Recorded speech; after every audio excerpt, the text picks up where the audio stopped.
Warning, warning! The following two facts about two Republicans from Texas make absolutely no sense at all when taken in conjunction with one another. They cannot be reconciled, so please do not try.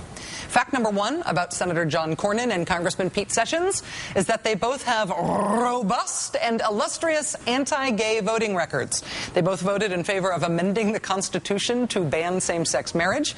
Congressman Sessions also voted yes on banning gay adoptions in Washington, D.C. because it's his business, and no on banning job discrimination based on sexual orientation. In their respective chambers, both men voted against the bills that would have paved the way for the repeal of Don't Ask, Don't Tell. Here's Mr. Cornyn voting no in the Senate. Mr. Cornyn. Trust me, he said no. Here's Mr. Sessions in the House. Mr. Chairman, I also note as I stand that I am opposed to the provisions known as Don't Ask, Don't Tell changes. Senator Cornyn and Congressman Sessions each have a 0% rating on gay rights from the Human Rights Campaign. And as is clear from their records, these guys have earned that 0. So that's fact number one about Congressman Pete Sessions and Senator John Cornyn. That's fact number one. Fact number two, incongruous and inexplicable fact number two, those two members of Congress are getting an award from the Log Cabin Republicans tonight from the Republican Gay Rights Organization. They are giving a gay rights award to two politicians who do not support gay rights. Why are the Log Cabin Republicans doing this? No idea. In what way does this advance the cause of gay rights? Hard to say. Actually, easy to say, it does not at all. That said, on the other hand, this same organization, the Log Cabin Republicans, filed the lawsuit that resulted in a strong ruling against the Don't Ask, Don't Tell policy in California 2 weeks ago. And that ruling might offer the Obama administration the clearest path forward for getting rid of the military's gay ban. And that definitely would advance gay rights. The Obama Justice Department expected to decide by tomorrow whether or not they will appeal that judge's ruling or whether they won't, which could have the effect of simply killing the Don't Ask, Don't Tell policy by means of a legal injunction.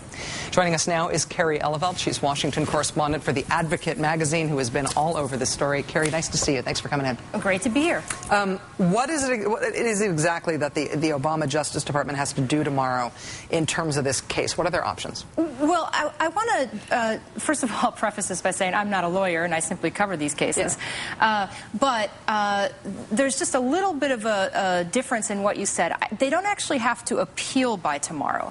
But what they state whether they are, right? What they have to do is they have to submit their proposal for an order of what to do in this case. Now, the Log Cabin Republican lawyers submitted their order last week, and their order said, what we would like to see is for you, Judge Phillips, to issue an injunction nationwide on this on enforcement of this ban, of this policy, so that it cannot be enforced by the federal government at any time, at any place.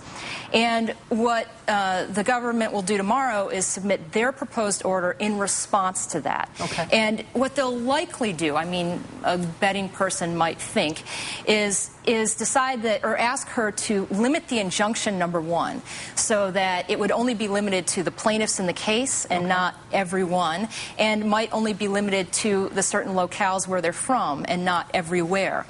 And then on top of that, they'll probably ask her to stay the injunction so that they can buy some time. They actually have, my understanding is 60 days from the time that she signs that order to decide whether or not to appeal. So you're going to have parallel tracks. There's going to be this last-ditch effort on the political side to maybe get through the legislative repeal, which is really on its last leg. I mean, it's total life support at this point. Mm-hmm. And then on the judicial side, of course, you'll have this this thing sort of moving through, and the Justice Department deciding based on what her actual order is. They'll take their 60 days and probably push it back to the very end that they can and decide whether or not to actually appeal. So people who are concerned about the Justice Department showing the Obama administration's commitment to repealing the policy shouldn't necessarily expect that trying to stop that injunction tomorrow means that they're definitely going to appeal the case and fight it all the way forward. They need to stop the injunction to buy themselves some time. They are. Yeah. They want to buy themselves some time. I don't think they want to make any of these decisions before the midterms. Having said that, this administration has shown no interest in in letting any of these decisions stand, right? They have pretty much shown an interest in defending almost every anti-gay law that's on the books. And I don't see any reason, based on what I'm seeing with my reporting, to think that this would be any different. But I would add one thing. After legislatively it failed yesterday, what you did see this morning was a New York Times editorial, and you also saw members of Congress coming together to circulate a letter to push the administration not to appeal, and that is a new effort. Carrie Eleveld, Washington correspondent for The Advocate magazine, thanks for joining us this evening. I imagine we will be talking to you again. Thank you for having me.